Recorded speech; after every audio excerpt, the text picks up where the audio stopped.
I have the blessing of living with Father Greg Jakubowicz. It's a blessing not only because of his companionship and his kindness, but also because he is a techno-whiz. Often in the evening, we watch some series on Netflix or Amazon Prime, which he ordered for our giant TV, which is in the common room. But most recently, we watched 2 seasons of the popular series, The Chosen, which somehow he gets to move from an app on his phone to the television. I can't begin to fathom how. My point in mentioning this is to recommend to you The Chosen. It tells the story of Jesus, which we know so well from the Bible, but it tells it in such a way as to make the characters come alive in real and down-to-earth ways.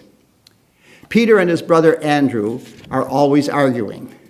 Peter can't stand Matthew, who's depicted as being on the autism spectrum. And Mary, the mother of Jesus, looks like a Middle Eastern woman who always dresses in red, not blue.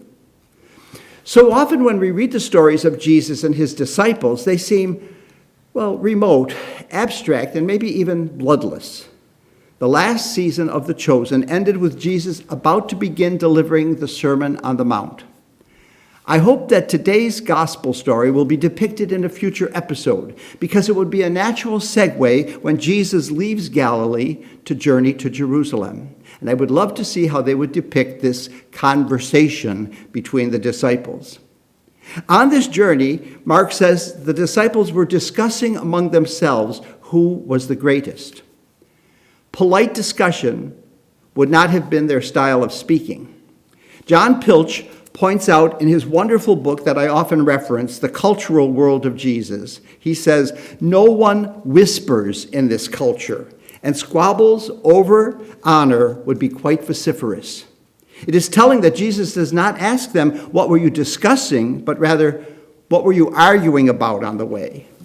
Jesus had just made the connection between his cross and their discipleship, and they go off on a rant about who among them was the greatest.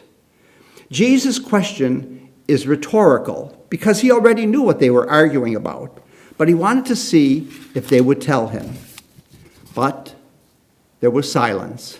We can imagine them staring down at their feet with embarrassed shame, peeking out of the corners of their eyes to see who would speak first. Even Peter, who is almost always the first one to open his mouth, doesn't dare to answer Jesus' question. Recognizing that these 12 need to be shocked out of their competitiveness and their power-seeking, Jesus does what would be almost inconceivable in first-century Palestine culture, where children, along with women and slaves, had almost no social status. In front of these 12 adult male disciples, Jesus wraps his arms around a disregarded child.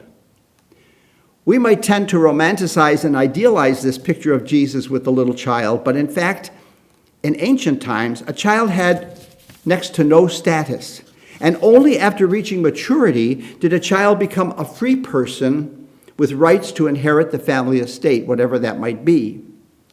Childhood at this time was a terror, with infant mortality rates around 30% and about 60% of children dying before they were 16. Again, Pilch notes, while Western cultures tend to place children first and risk everything to save the child above all, ancient Middle Eastern cultures would place the child last. The medieval Mediterranean theologian Thomas Aquinas taught that in a raging fire, a husband was obliged to save his father first, then his mother, next his wife, and last of all, his young child. When a famine came upon the land, children would be fed last after adults. Within the family and the community, the child had next to no status. A minor child was considered equal to a slave. In other words, children were so low on the social totem pole as to be incapable of dignity, let alone respect. Jesus directs his disciples' attention to those who are most vulnerable and whose lives are undervalued and least developed. He shows them that if they are to follow him, They must not focus on their own status and power, but rather turn to those of lowest status, embrace them, and bring them into the midst of the circle of life and community. Jesus' leadership will empower those forced into positions of servitude in society and place them instead at the center. This way of acting will diffuse the jealousy and self-ambition which had been consuming his disciples, and which we heard St. James decry in our second reading today as what, in fact, is at the bottom of the problem of judging. James instead pleads for a church where members scrutinize their passions, are generous, listen to and are patient with each other, show no partiality between rich and poor, and see their faith as an engagement in service. In other words, not a triumphalistic church of power and glory, but a servant church as envisioned by the Second Vatican Council.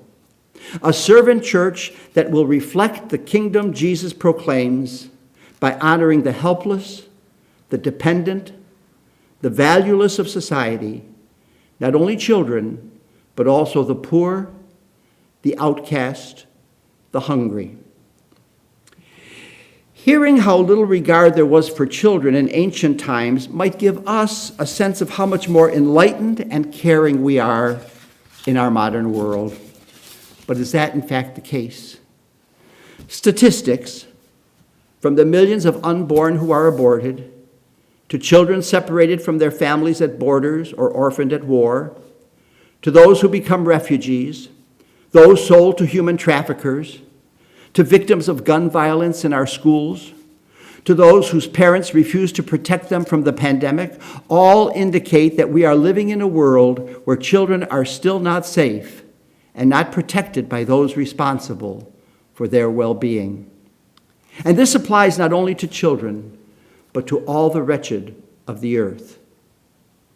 In Peter's house in Capernaum, Jesus gave us a living parable of this in action, of embracing a little child, a parable that teaches us two lessons.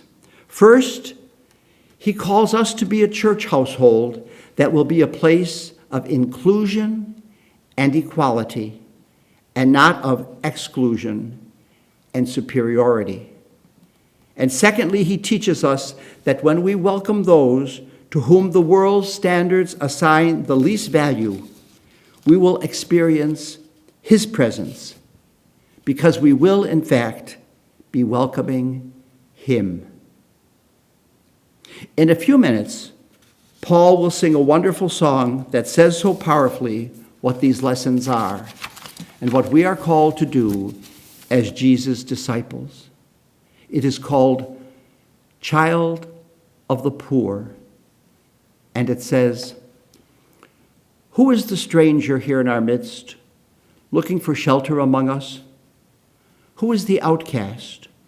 Who do we see amid the poor, the children of God? Who is this who lives with the lowly, sharing their sorrows, knowing their hunger? This is Christ, revealed to the world in the eyes of a child of the poor.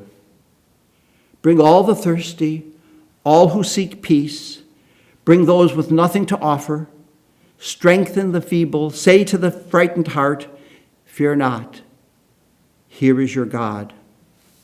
Who is this who lives with the lowly, sharing their sorrow, knowing their hunger? This is Christ, revealed to the world in the eyes of a child of the poor."